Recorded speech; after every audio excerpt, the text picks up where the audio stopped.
Hello viewers, আসসালামু আলাইকুম। আজকে আমি একটা বেগুন দিয়ে নাস্তা তৈরি করে দেখাবো।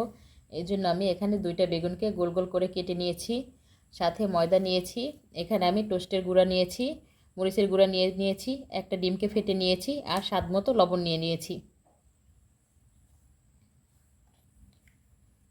বেগুনের মধ্যে আমি একটু পরিমাণ মতো লবণ দিয়ে দিচ্ছি, স্বাদ মতো লবণ দিয়ে দেবেন।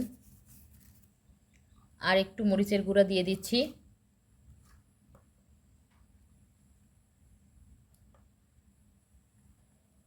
এটাকে এখন ভালোভাবে হাত দিয়ে মিশিয়ে নিচ্ছি। ভালোভাবে আমি মিশিয়ে নিচ্ছি এটাকে। বেগুনগুলিকে আমি লবণ আর মরিচের গুঁড়া দিয়ে মেখে নিয়েছি। এখন আমি বেগুনটাকে ময়দার মধ্যে দিয়ে দিচ্ছি। ময়দার মধ্যে দিয়ে আমি ডিমের মধ্যে দিয়ে দিচ্ছি। ডিমের মধ্যে দিয়ে আমি এখন বিস্কিটের গুঁড়ার মধ্যে দিয়ে দিচ্ছি।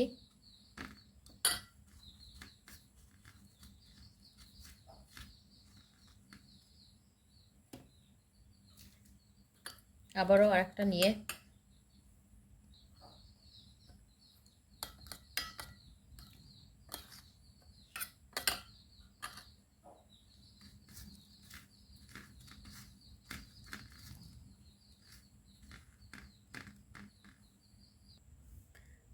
আমি সবগুলিকে এইভাবে কোট করে নিয়েছি। এখন আমি এইগুলিকে তেলের মধ্যে ভাজতে চলে যাচ্ছি।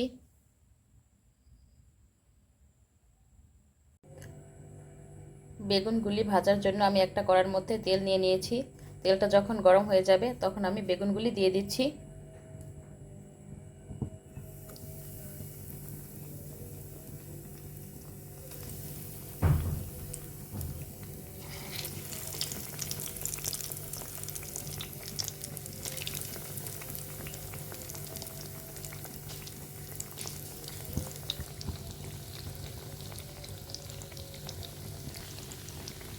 বেগুনগুলিকে আমি উল্টে পাল্টিয়ে ভেজে নিচ্ছি।